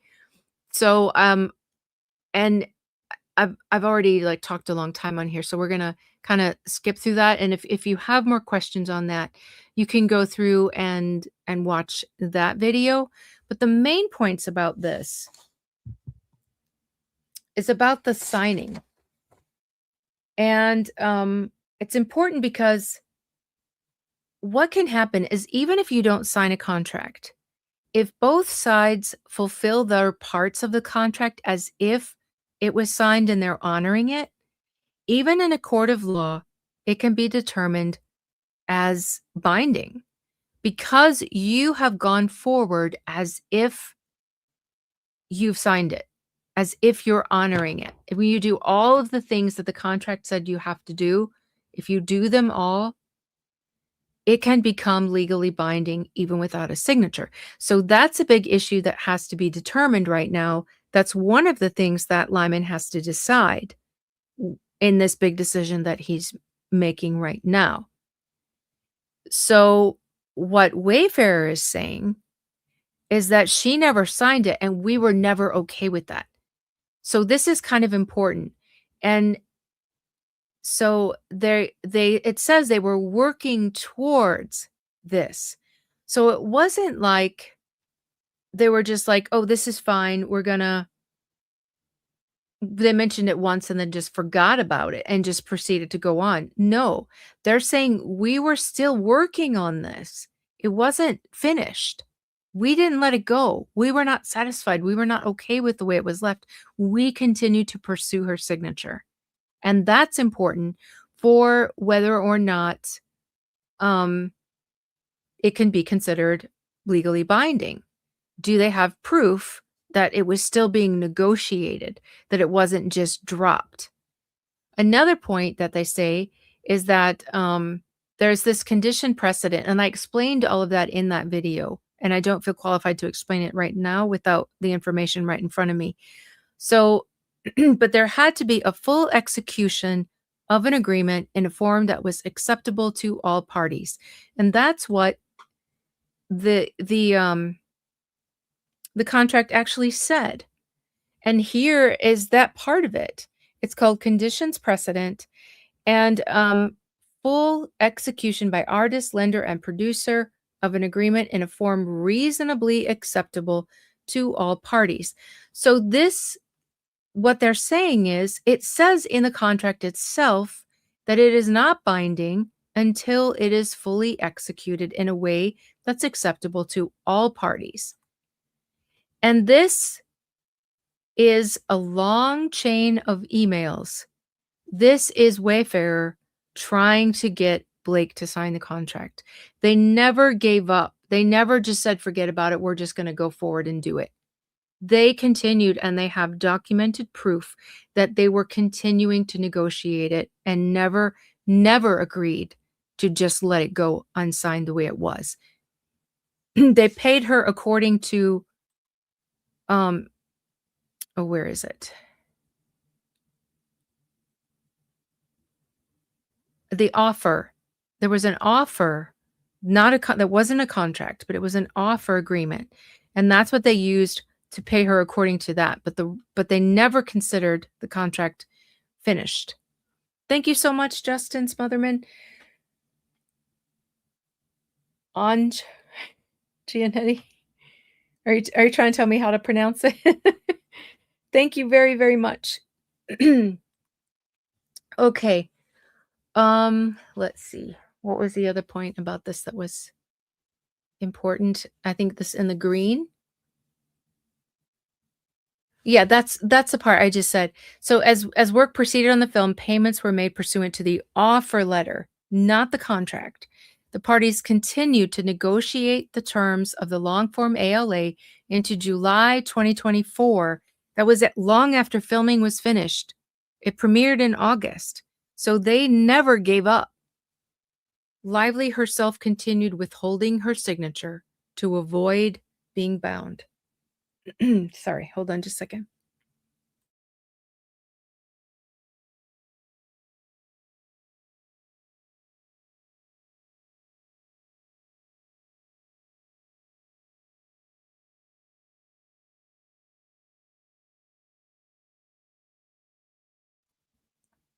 Okay, there we go. Sorry, needed a sip of my little ginger tea. Did you guys ever try that Korean citrus tea? It's like got oranges in it, and orange peels, and honey and ginger. It's really good. Okay, anyway, all right, and then it says no ALA was ever signed, and it takes us to these unsealed things and this 56.1 statement. And this is a text from Ange that says, Wayfarer had been trying to get her to sign for over a year. And then there's a text from Justin that says she won't sign her contract. And look at the response. This is Blake's response. Undisputed that Lively did not sign the agreement. You added turmeric? Turmeric? Yeah, I should. Yeah, I'm gonna have to end this. I think I'm almost finished, so. And then point 390. They say it again. Lively never signed the ALA or the inducement. What's Blake's response? Undisputed. So, I mean, I don't know why this is still such a big issue before the court. I think it's a no-brainer, but we'll see. But that's the point, though. Like what Omar said. If there's, something that there's any chance that there needs to be any discussion or any considerations, it does need to go before the jury. So if he thinks the contract claims probably will, because there are so many sticky issues that it starts to go beyond just straight up law, which is all the judge is supposed to determine by himself. Any of the other facts, the disputes, that's supposed to go before a jury. So even if it even if it's the tiniest, remotest possibility that there is some dispute, he does need to send that to a jury. So some of these causes of action are going to not be dismissed. Um, and that's okay, but she's still gonna fail. I mean, look at her case, it's so bad. But that's Omar's, guess, is that he thinks that these issues of contract, that they do need to be seen, by a jury because there are issues of fact. All right. From the outset, Lively sought increased control over the film, and I love the way they say they start this. Although recruited to act in the film, she was hired as one of the actors. Point blank. She was not hired to direct. She was not hired to do any of these other things. She was not hired as a script writer or the wardrobe consultant or the music producer, whatever that's not producer. I forgot what it's called. Oh, Rosa, I want to try to remember that question, but I want to get through this real quick first. About the falsetto. Yes. Let's see. I just want to say yes in case I forget to come back to it. Um, all right. She rewrote the rooftop scene. And even in that, she explained that her version increased the sexual tension. So even she was doing that. We know now, we've seen the actual video clip that she added kisses. She added that hospital scene that was supposed to happen, or that ends up happening in the living room. But in this scene, she comes marching up to him with her bra hanging out, her boobs hanging out, and she thinks everybody's looking at her boobs, but she's the one putting them out there. Like, how, you know, I don't understand that. But I don't want people to look at my boobs, but guess what? I don't put them out there. Okay, it's easy. Okay, so even retaining a line, "I wanna F you," that was in her rewrite. She left that in there. So what they're saying here is that it wasn't just Justin, that this was also something that she herself did. You can't bring these claims, you can't sue somebody in a federal court for things that you yourself did too. It's ridiculous. Christine, you don't put your milk jugs on display to bring all the boys to the yard. Not anymore. No, not that I don't think I ever did. Probably when I was younger, we do stupid things when we're young. But, um, yeah, but yeah, you can't bring your milk jugs to the yard. No, you can't bring your see, I'm messing up the words again. You can't bring your milk jugs and bring the boys to the yard and then sue all the boys. Let's see. I always kiss guys in hospital halls with my boobs bouncing on film, whether they want it or not.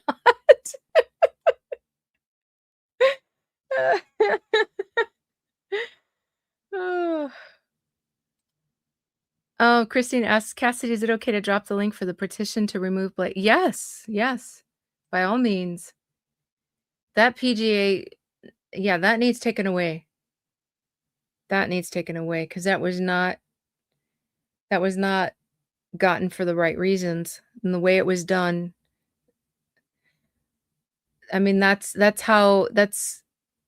I mean, the SAG-AFTRA is supposed to protect things like this. Okay, let's see. Oh, and then I love how they get this in there again, flirty and yummy ball busting. These are words that came from Blake. When you're gonna talk like that yourself, you can't you can't sue someone for talking the way you talk. It's just ridiculous. All right. So yeah, that's all I prepared for tonight. I thought I was only going to be on for an hour. It's 2 hours just about. So yeah, that this is me piled up right now with all of my except mine are bound. They're bound in like this section goes together and that section goes together. But is there really?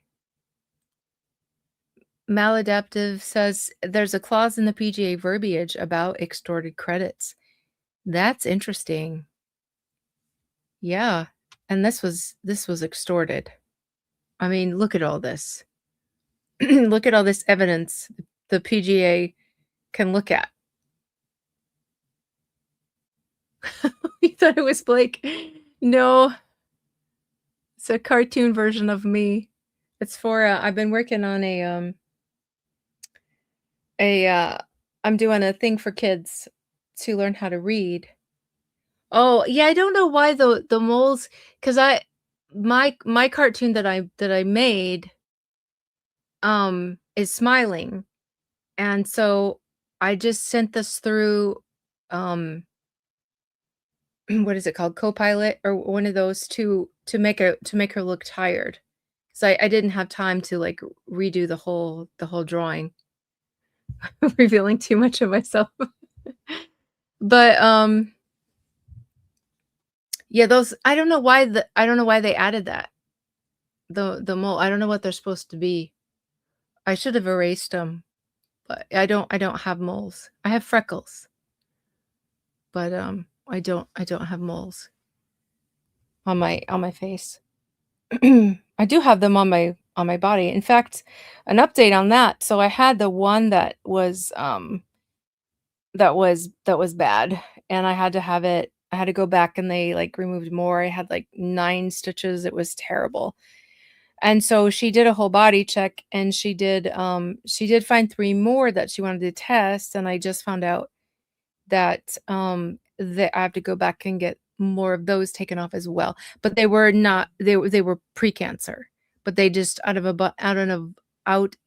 an abundance of caution, they wanna take those, but I don't think it's gonna have to be so big, like, they took huge margins, um, and so it was cauterized and stitched on the inside, stitched on the outside, but I don't think I have to do all that this time, but I do have to go back and do that. I don't wanna do that. But, yeah. Anyway, just not, looks like 2025 is still hanging around with me. Okay, it followed me into 2026. Yeah, you mean Marks? Oh my goodness. Isabella, what a disappointment she turned out to be.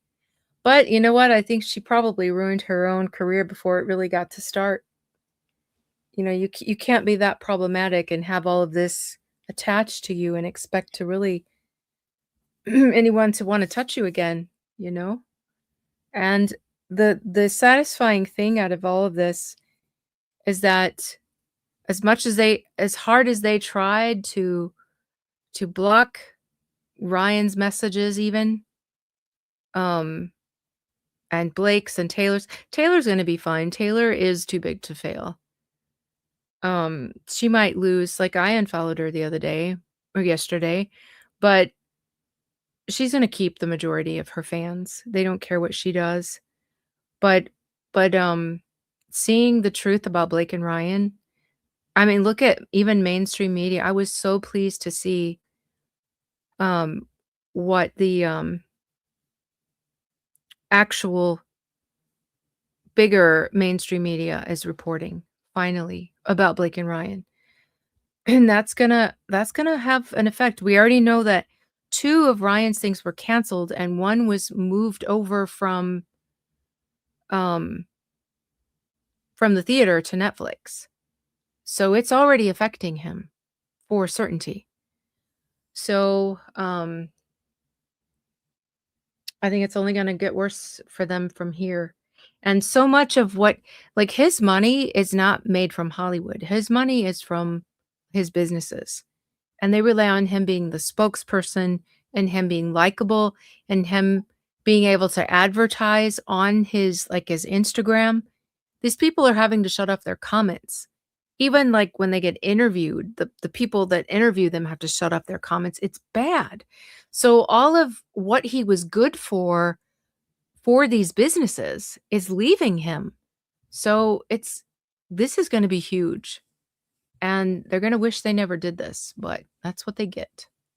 Yeah, like being an investor in StreamYard, that upsets me. I think that was strategic because he can control TikTok and he hasn't been able to control YouTube.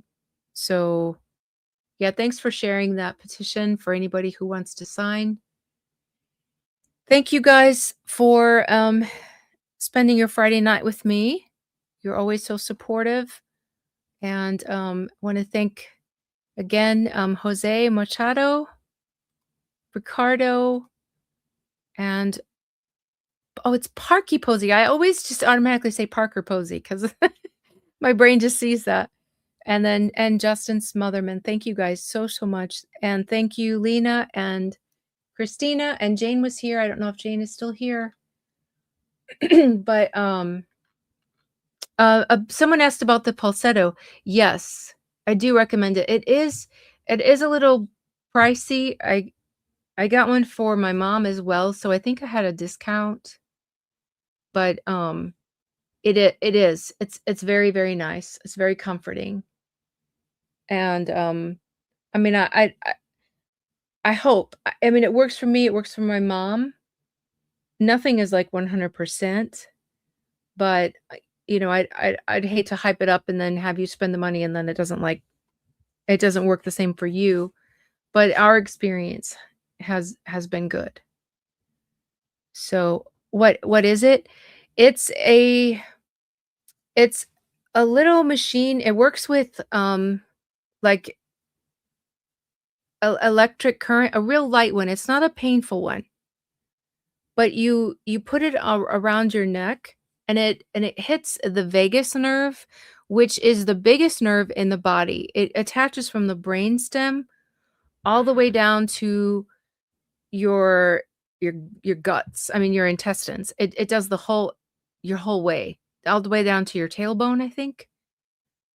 That is like your biggest body nerve. And like it goes through the stomach. So like when you get upset, you know how you feel it in your stomach? Or when you get excited, like you get butterflies in your stomach, it's that nerve. But you can access it through the neck. There's a lot of like if you look on YouTube, there's a lot of manipulation of the vagus nerve to like reset it, but they're all like more difficult to do for yourself. Um and but if you can reset that nerve, like if you have trouble with anxiety or trouble falling asleep, things like that, that nerve is what you need to calm down. And so this pulsetto is a little device that puts a little bit of current there. It's not painful at all, but it's supposed to stimulate that nerve so that when you're having anxiety, you put that on and it's supposed to snap you out of it. The first time I did it, I it's short. Like there's different settings for if you want it to sleep or if you're having a bad moment that you need like settle down intensely. I forget, I think there's like 5 different settings that you select. And I put it on and it was getting close to bedtime and I have so much trouble going to bed normally. And falling asleep. It's really, really hard. So, but I was sitting in my living room still. I hadn't gone to bed yet, and I put it on, and it was a real short, like 5 minutes or something setting, and I was having trouble fall like, my head started, like you know how your head, like, starts to fall and it wakes you up? I was literally doing that, And I was like, I'm not gonna make it, I need to go lay down," but I needed to sit up with it on to finish, and then I did, I just went right back to sleep, or right to sleep instantly that night. It was amazing. So, your neuro doctor recommended it for migraines? Oh, nice. Yeah, I like things like that. I don't like to take a lot of medicine. I have to take some medicine every day. I have no choice, and I think it makes me against having to add more to that. So, I like when there's things and that they make sense scientifically. Like, I have this red light, it's infrared, and it's you gotta get the high level. Some of them out there are really cheap, and they're not therapeutic level. They have to be pretty strong. Fortunately, I got mine before COVID, and it wasn't that expensive, but they've gone. Yeah, it's called Pulsetto is the brand of the one that I use. Um, but this red light that I use, it's a German-made one. The brand, I don't know how to pronounce it. It's Beurer, and, it's strong. It's really therapeutic level, but it's gone up like 30 or $40 from when I bought mine. But red light is so good for so many things. Like, if you have muscle pain or inflammation and you put that on it, um, put that near it and uh, just let it bake your it's warm. It feels so good. It's also supposed to be, like, really good for your face, like, to, restore your collagen and stuff. But, yeah, it's red light therapy. It's amazing. I have that machine. I love it. When things hurt, it is the best. But I like that, and I like, the TENS machine that puts, electric pulse, and it's the only thing, like, when some muscles gets, like, tied up in such a knot, or, like, a nerve is pinching or something, that's the only thing that takes that away. So it's like red light and then the TENS machine, and it's amazing. So those are what are keeping me alive right now, my Pulsetto, my red light, and my TENS machine.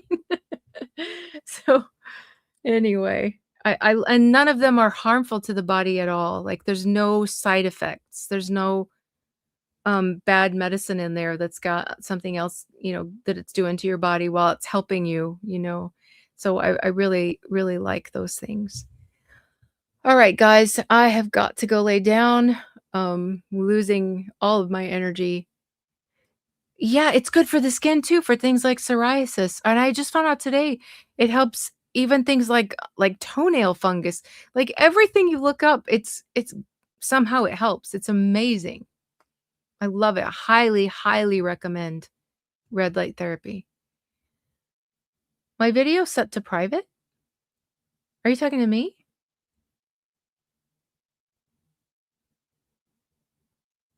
This video set to private? That's weird. Oh, thank you guys for thinking of my mom too. All right, guys, have a wonderful, wonderful weekend. I'll probably be back on again this weekend because I really want to get through this summary judgment. And it's so cold here, I'm not going anywhere. So, but if something happens that I don't make it on, have a wonderful, wonderful weekend. All right, thanks again to my mods, and I'll see you guys soon.